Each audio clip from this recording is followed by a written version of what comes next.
gente que no queremos presumir de la superunción, sino que hay en usted el deseo de querer ser como nosotros, igual nosotros aprender de usted. Quiero abrir la Biblia, voy a ministrar sobre un tema que la verdad que me apasiona predicar de esto. Ezequiel 43, 11, y vamos a hablar de casas con el diseño de Dios, iglesias con el diseño de Dios, hogares con el diseño de Dios y familias con el diseño de Dios. Déjenme decirle que, bueno, vamos a leer primero el versículo y luego vamos a hallar. Dice: y si se avergonzaren de todo lo que han hecho, hazles entender el diseño de la casa, su disposición, sus salidas, sus entradas, y todas sus formas, y todas sus descripciones, y todas sus configuraciones, y todas sus leyes, y descríbelo delante de sus ojos, para que guarden toda su forma y todas sus reglas, y las pongan por obra. Padre Celestial, te pedimos, Señor, que tu revelación, la unción de tu Espíritu esté en mi boca, Señor, y que, Padre Santo, podamos hablar la palabra y que traiga, Señor, una edificación a tus hijas, a tus hijos, que podamos, Señor, en esta tarde salir empoderados, bendecidos, cambiados y transformados en el nombre de Jesús. Amén. Tome su asiento. Yo llevo pastoreando aproximadamente unos 12 años, así que si usted me ve un poco joven, no soy tan joven pastor. Creo que ya voy para los 13 años pastoreando. Déjenme decirle que me ha pasado de todo. Cuando yo le digo de todo, es que todo he vivido en estos 13 años y ha sido una experiencia bastante constructiva. El día de ayer les tocaba un tema de que uno a veces hace lo que uno vio hacer, no lo nuevo, le tiene uno miedo a lo nuevo de Dios. Yo nací en una iglesia pentecostal, de pandereta, de mujeres por acá, varones por allá. Eso era lo que en un momento a mí se me enseñó, me motivaba. Esa iglesia tenía cosas poderosas, era una iglesia de ayuno, de oración. Dios se movía poderosamente en lo sobrenatural, pero todos éramos pobres, no teníamos, hermanos, absolutamente ningún indicio de revelación del Dios que prospera, que levanta, que da oportunidad, porque a los pastores se les había revelado un mundo espiritual, pero ellos no tenían las llaves para llevar a la gente a otras áreas espirituales en donde de alguna manera ellos iban a ser bendecidos. Dios allí me depositó en un momento en donde yo necesitaba ese cuidado de ellos. Me enseñaron a ayunar, me enseñaron a orar. Hermano, ayunábamos 3 veces por semana. Yo ayuné como 3 veces por semana por 5 años, y para todo era ayuno. Usted tenía un problema, 3 días de ayuno. Usted tenía otro problema, 7 días de ayuno. Otro problema, 14. Así iban hasta 40. Cosas poderosas se pude experimentar, pero Dios, hermanos, a mí me tenía un diseño diferente para quedarme en ese lugar. Dios, hermano, fue llevándome en relaciones en donde yo iba a ser equipado con otras funciones, con otros mantos espirituales. Yo amo a mis pastores, de hecho que una vez al año voy a México, me divierto con ellos, les honro, les bendigo, paso un tiempo especial con ellos. Pero yo sé, hermanos, que muchas de las veces Dios, para llevarte al éxito, te va a presentar personas que te vayan subiendo de escalón para llevarte a tu propósito. Si yo me hubiera quedado en esa iglesia, hermanos, yo hubiera sido salvo. Por ejemplo, yo entendí que las personas son puertas y no una persona solamente. Por ejemplo, los ministerios son puertas. Un evangelista te abre la puerta de la salvación para que tú conozcas a Cristo. Y tú conoces a Cristo a través de la palabra de salvación. Pero ¿cuánta gente no conoce a Cristo en la iglesia y no tiene propósito? Porque ¿quién es el que da propósito? El apóstol.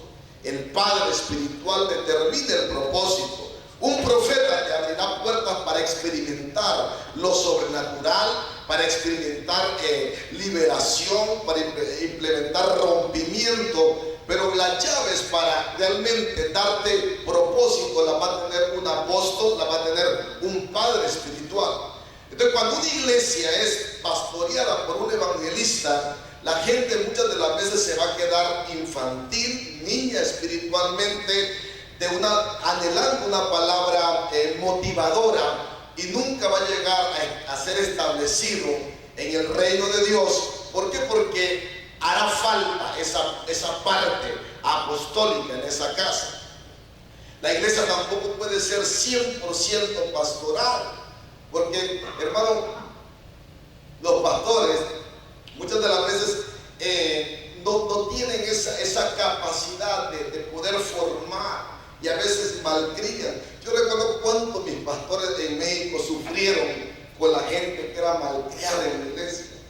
Hermanos, no diezmaban, no honraban a ellos se mataban por ellos, y la gente pensaba que, hermanos, que yo le hago un favor a la iglesia con simplemente ir, con estar allí yo le estoy haciendo un favor al pastor. Pero déjenme decirle que una iglesia apostólica todo cambia, amén. Y una iglesia apostólica tiene un diseño. En una iglesia apostólica, hermanos, no te llevan a ser oveja, te van a llevar a una dimensión de ser hijo. Y hijo con responsabilidad, hijo, hermanos, con identidad, te van a levantar como hijo, hermano, pero tú también te vas a responsabilizar de cosas, y eso es lo que vamos a estar hablando en esta tarde, sobre paternidad apostólica.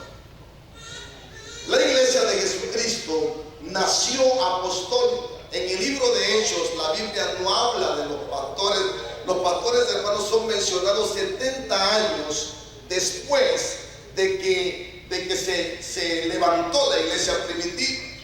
O sea, con lo primero que la iglesia primitiva se levantó es con apóstoles.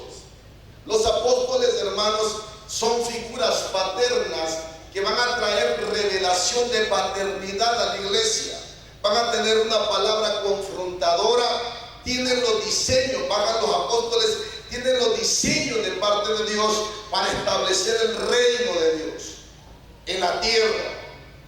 Cuando una iglesia apostólica, hermanos, es instalada en un territorio, esa iglesia tiene la función, tiene la demanda de Dios de establecer el reino de Dios en aquel lugar. Los pastores, hermanos, son instalados en la iglesia para dar el cuidado a la gente. Los apóstoles van a ser puestos para traer los diseños de Dios a la tierra. Amén. Hay una orfandad en la iglesia tremenda. Yo recuerdo, hermanos, de que yo mucho tiempo en la iglesia fui huérfano, no tuve un padre espiritual, no tuve alguien que me formara, que se interesara verdaderamente en mí, en que yo alcanzara lo que Dios tenía para mi vida. Muchas de las veces, muchas iglesias son pastoreadas por hermanos mayores, hermanos que son celosos de que otros se levanten aún dentro de la iglesia. Pero, hermanos, yo sé que esta iglesia está transicionando a una iglesia de carácter apostólico. Amén. Amén. ¿Por qué? Porque yo veo al pastor, hermanos, y yo me veo a mí hace algunos años, porque el anhelo de un padre nunca va a ser que su hijo sea menos que él. El anhelo de un padre es que su hijo alcance mejores niveles de éxito. Yo, hermanos, si mi hijo es menos de lo que yo soy, yo me voy a frustrar. ¿Para qué, hermanos? Yo voy a querer que él cometa los errores que a mí me han costado la vida, me han costado decisiones. Yo anhelo que mi hijo, hermanos, él no pase ninguno de los problemas. Por eso es que cuando Dios levanta un padre espiritual, el padre muchas de las veces va a sufrir de soledad. Dice la Biblia que Dios llamó a Abraham de la tierra. Los padres espirituales lo primero que hacen es, hermanos, pasan por procesos, pasan por dificultades, por hambre, por situaciones difíciles, pero la meta es que Dios, a través de sus problemas, les va a dar un manto, les va a dar una autoridad, les va a dar una unción, para que cuando tú te cobijes bajo ese manto espiritual, bajo esa paternidad, lo que ese hombre ha conquistado, a ti ya no te cueste. Dice la Biblia que se juntaron con David los enlutados, los endeudados, los afligidos, y fue hecho jefe de ellos.